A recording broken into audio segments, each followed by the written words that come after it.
Nabil, 24 ans, étudiant en informatique, traverse une période compliquée. Depuis des semaines, rien ne fonctionne. Ses candidatures restent sans réponse, sa famille traverse une crise financière, et il sent une lourdeur dans son cœur. Ce vendredi-là, alors qu'il se dépêche pour rejoindre un ami, il passe devant la petite mosquée du quartier, où l'imam Idriss, un homme connu pour sa douceur et son sourire, accueille les fidèles à la sortie de la prière. Nabil n'a pas prié. Il n'avait même pas prévu de s'arrêter. Mais, en fouillant dans sa poche pour attraper ses écouteurs, un euro tombe au sol, roule, et s'arrête, juste devant les pieds de l'imam. L'imam se baisse, prend la pièce, la regarde, puis lève les yeux vers lui avec un sourire paisible. Nabil rougit, embarrassé. « Gardez-la, imam, c'est pour la mosquée, dit-il, simplement pour éviter la honte de reprendre la pièce. L'imam répond doucement. « Que Allah te bénisse pour ta sadaka. » Sadaka ? Nabil n'avait même pas fait exprès. Pour lui, ce n'était rien. Une pièce tombée par hasard. Mais l'imam ne le lâche pas du regard.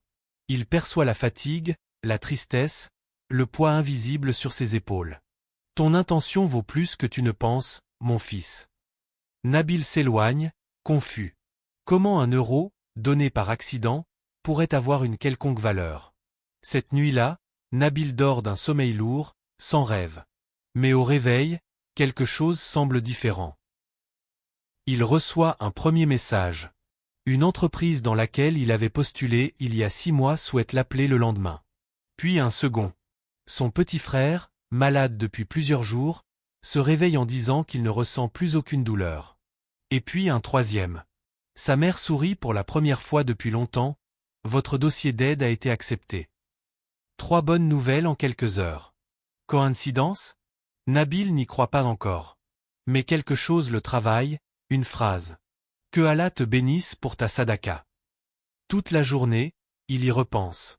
Et plus il y pense, plus un sentiment étrange l'envahit, comme si un ciel gris au-dessus de lui avait commencé à s'éclaircir. Pour la première fois depuis longtemps, Nabil sent une légèreté dans son cœur. Le soir, en rentrant du cours, il passe volontairement devant la mosquée. L'imam Idriss est encore là, en train de ranger des chaises. Nabil hésite, puis engage la conversation. Imam, c'est possible qu'un geste aussi petit change quelque chose dans la vie d'une personne. L'imam lui sourit comme si cette question était celle qu'il attendait. Tout dépend de l'intention. Une sadaka peut valer l'équivalent d'une montagne, si elle vient d'un cœur sincère. Nabil réfléchit. Sincère ? Il n'avait même pas voulu donner. L'imam pose une main sur son épaule. Parfois, ce n'est pas nous qui faisons les gestes, c'est Allah qui guide nos mains. Le lendemain, l'appel d'entretien se déroule parfaitement. Le recruteur semble étonnamment bienveillant. Votre profil nous a beaucoup plu. Les choses s'alignent, une par une. Mais ce n'est pas tout. En sortant de l'entretien, Nabil croise un vieil homme assis sur un banc, semblant perdu. Nabil, d'habitude pressé, fait un geste inattendu, il s'arrête. Vous allez bien ?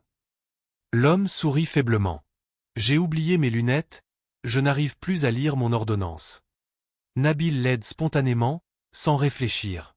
Quelques minutes plus tard, le vieil homme lui dit. Que Allah te récompense. Tu as fait plus que tu ne penses. Cette phrase le transperce. Encore cette sensation, comme si le vent lui parlait. En rentrant chez lui, il comprend quelque chose. Depuis qu'il a donné, même par hasard, son cœur s'est ouvert. Il se surprend à faire des petits gestes. Et tenir la porte, ramasser un papier, et envoyer un message d'encouragement. Des micro-sadakas. Mais il sent, à chaque fois, une chaleur intérieure. Cette nuit-là, il rêve pour la première fois depuis longtemps. Il marche dans un désert lumineux. Une voix douce lui dit. Ce que tu donnes, ce n'est pas l'argent. C'est ton cœur. Il se réveille en sursaut, profondément bouleversé. Nabil retourne à la mosquée, cette fois avec une intention claire. Il trouve l'imam Idriss assis, un livre à la main. Imam, j'ai besoin de comprendre. L'imam l'invite à s'asseoir. Alors il raconte tout. Les bonnes nouvelles. Le vieil homme. Le rêve. L'imam ferme son livre. Nabil, tu viens de vivre ce que beaucoup ne comprennent qu'après des années. Quand un cœur redonne, même un peu, Allah lui redonne au centuple.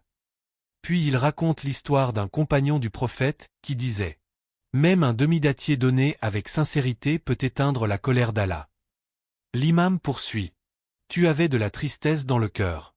Ton euro, ce n'était pas une pièce, c'était une ouverture.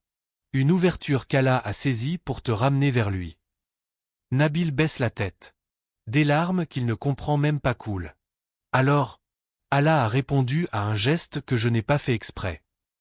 Allah regarde l'intention cachée derrière les choses. Peut-être que ton âme, elle, voulait donner. Et Allah a accepté ce geste avant même que tu en sois conscient. Silence. Un silence doux, presque sacré. Nabil ressent une paix profonde, comme si quelqu'un avait posé une couverture chaude sur son cœur. Quelques jours plus tard, Nabil reçoit la confirmation. Il obtient le poste. Son petit frère est officiellement guéri. Sa famille retrouve la stabilité. Mais ce n'est pas tout. Il décide d'aller remercier l'imam et de donner cette fois-ci une sadaka consciente. Il glisse une enveloppe dans la boîte de dons de la mosquée. Au moment de sortir, l'imam Idriss lui dit « Nabil, veux-tu savoir pourquoi j'ai souri quand tu m'as donné cette pièce ?» Nabil hoche la tête. L'imam sort une petite boîte. À l'intérieur, une trentaine de pièces, toutes identiques. Chaque fois qu'un jeune donne pour la première fois même 1 euro, je garde la pièce. Pourquoi ? Demande Nabil. Parce que j'ai vu, depuis 20 ans, que ce sont toujours ces jeunes-là, ceux qui donnent sans réfléchir, sans calcul, que Dieu élève ensuite d'une manière qu'eux-mêmes ne comprennent pas. Puis il lui tend une feuille. Dessus, un hadith. Même la plus petite aumône est un de grands malheurs. Nabil sent son cœur battre plus fort.